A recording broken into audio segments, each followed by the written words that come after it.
नमस्कार. मास्टर श्रीमध्ये सगळ्यांचं मनापासून स्वागत. आणि दिवाळीची धामधूम सगळीकडे सुरू असेल. तसंच आपला दिवाळी हा जो सण आहे ना, 10-12 दिवस 15 दिवस सगळे आपण मस्त बिझी असतो. दिवाळीच्या फराळातला आपण जेव्हा लोकांना बोलवतो तर तेव्हा आजकाल नुसतं चकली चिवडा शेव असं पण होत नाही. त्याच्यात सपोर्टिंग काहीतरी लागतं. मग वेगळ्या टाईपच्या भाज्या लागतात. असाच एक सुंदर भाजीचा प्रकार म्हणजे आमचा दारवा म्हणजे विदर्भातला एक भाग आहे. तिथे ढाबा होता दारवा साईडला. दारवाच्या चंद्रपूरच्या तिथे येतं ना दारवा.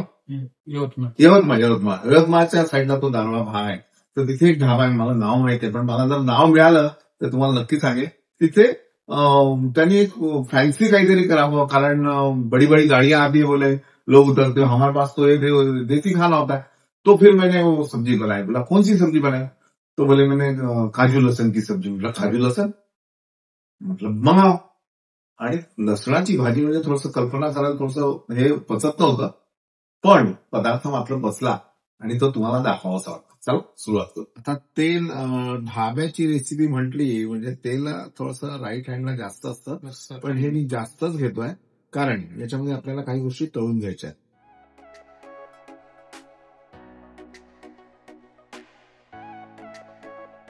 मला वाटतं तेल तुम्हाला थोडं जास्तच वाटलं असेल ना, पण एवढं तेल भाजीत वापरायचं नाही. आपल्याला लसूण आणि काजू घालतो थोडा हलका तळून घ्यायचा आहे. मी अगदी त्या ढाब्यावर जशी बनवली होती भाजी तशीच बनवणार आहे. काजू तळायची काय गरज आहे? ठीक आहे, लसूण तळू असं मनात आलं असेल. पण कसं आहे, जावे ज्याच्या गावा तसंच आपण केलेलं आहे, की त्याच्या गावात गेलो, त्याच्या ढाब्यावर गेलो, त्यांनी जसं बनवलं ते मला आवडलं ते तुम्हाला पोचवायचं. आता काजू आहे, त्याच्यात लसूण जो घ्यायचा तो आपल्याला अख्खा लसूण घ्यायचा आहे. बारीक चिरलेला कांदा, टोमॅटो प्युरी, त्यानंतर कोथिंबीर, आलं आणि हिरवी मिरची. काही मसाले आपण याच्यामध्ये वापरू. आता हे काजू अख्खे असते तरी चालतील, अर्धे असते तरी चालतील, पण काजू करताना एक गोष्ट लक्षात ठेवा, काजूमध्ये तेल असतं आणि त्यामुळे काय काजू पटकन लाल होतात, तर ते लाल होऊ द्यायचे नाही. Be careful.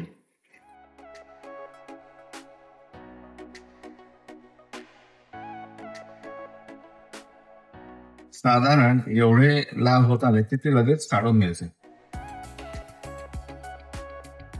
अख्खा सोडलेला लसूण, जेवढे काजू घेतले तेवढाच लसूण आपण घालतोय.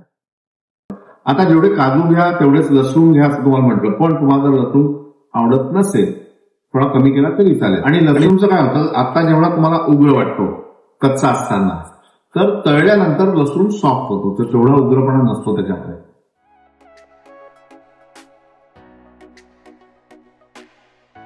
मध्ये मध्ये मी काय करतो की अशा ढाब्यावर किंवा नॉन ब्रँडेड रेस्टॉरंट्समध्ये वगैरे जात असतो. कधी कधी अफलातून त्याच्यात रेसिपी आपल्याला मिळून जातात.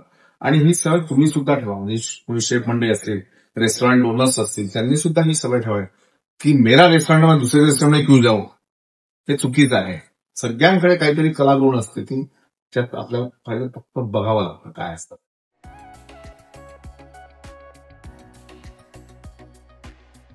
तर जास्तीचं तेल आपण काढून ठेवूया आणि नवीनच फ्रेश ऑइलमध्ये आपण रेसिपी करू. आता भाजी बनवताना ती मी तुपात बनवणार, कारण तुपाचा जो एक छान फ्लेवर आहे तो काजू आणि लसूण बरोबर मी खाऊन टाकतो, एक्सलंट लागला. तूप घेऊ. साधारण 1-2 चमचे तूप आपण घेतोय.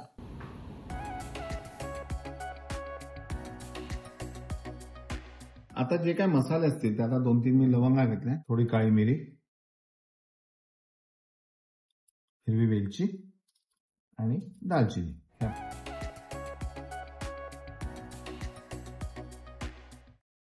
जिरे, त्यानंतर खडे मसाले आणि नंतर नवीन आपण बारीक चिरलेला कांदा घालू.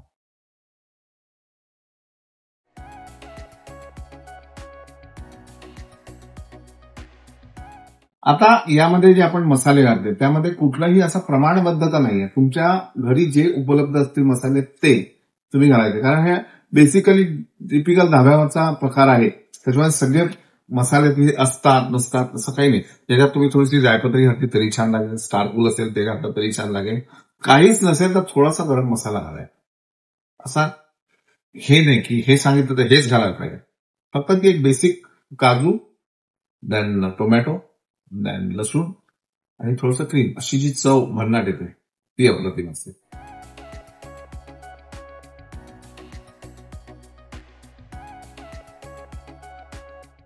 आता मी क्रीम वापरा असं म्हटलं तर क्रीम वापरा म्हणजे आता फ्रेश क्रीम मी आता घेतोय, जे आपल्या इथे आपण पाऊचमध्ये आणतो आणि ते असं स्मूथ असतं. पण त्यांनी काय केलं होतं, ढाब्यावर आता चहा वगैरे होतोच जेवणाबरोबर, तर तिथे दुधाचा गंज असतो, त्याच्यावरची साय घेतली आणि टाकून दिली थोडीशी. क्या बात आहे. ही जी काय म्हणतात त्याला, हा जो एक रफनेस असतो किंवा रॉनेस असतो, हा अल्टिमेट असतो आणि तो कुठल्याही 5 स्टार हॉटेलमध्ये तुम्हाला मिळणार नाही आणि तो तिथे मिळेल अशी अपेक्षा सुद्धा करू नका.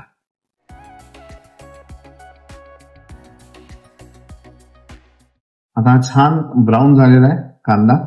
आपण गॅस कमी करायचा आणि त्यामध्ये टोमॅटो प्युरी,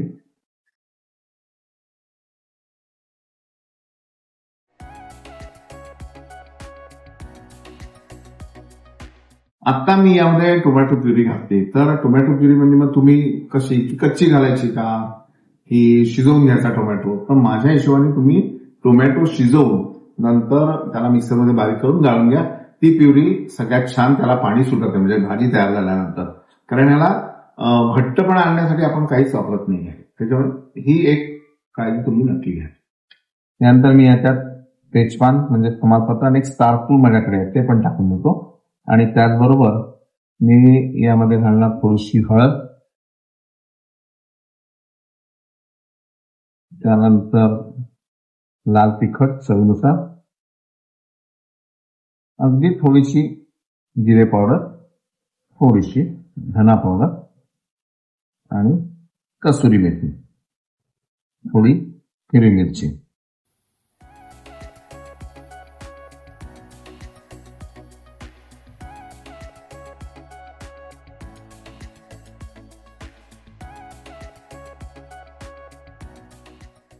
आता यामध्ये आपल्याला गरम पाणी घालायचं आहे.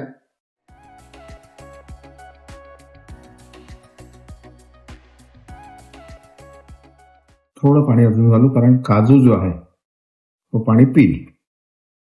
चवीनुसार मीठ, थोडी साखर, त्यानंतर बारीक आल्याचे तुकडे,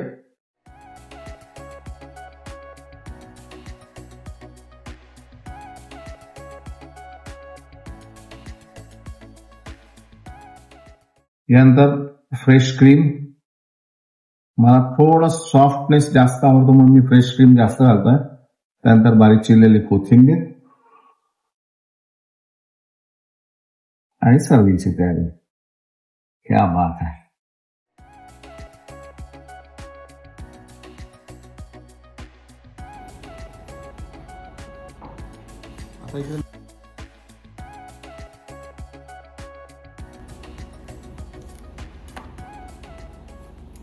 अशा प्रकारे तुम्ही छान एक टोमॅटोची बास्केट बनवू शकता आणि याबरोबर छान पराठा.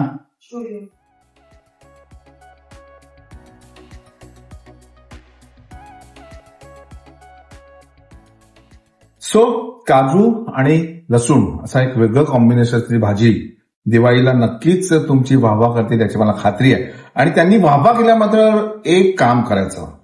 काय करायचं ते नंतर सांगेन, पण त्याच्या आधी त्या भाजीची टेस्ट नेमकी कशी आहे ती मी तुम्हाला सांगतो, कारण एकदा सर्विंग झाल्यानंतर मी टेस्ट करून पाहिलं.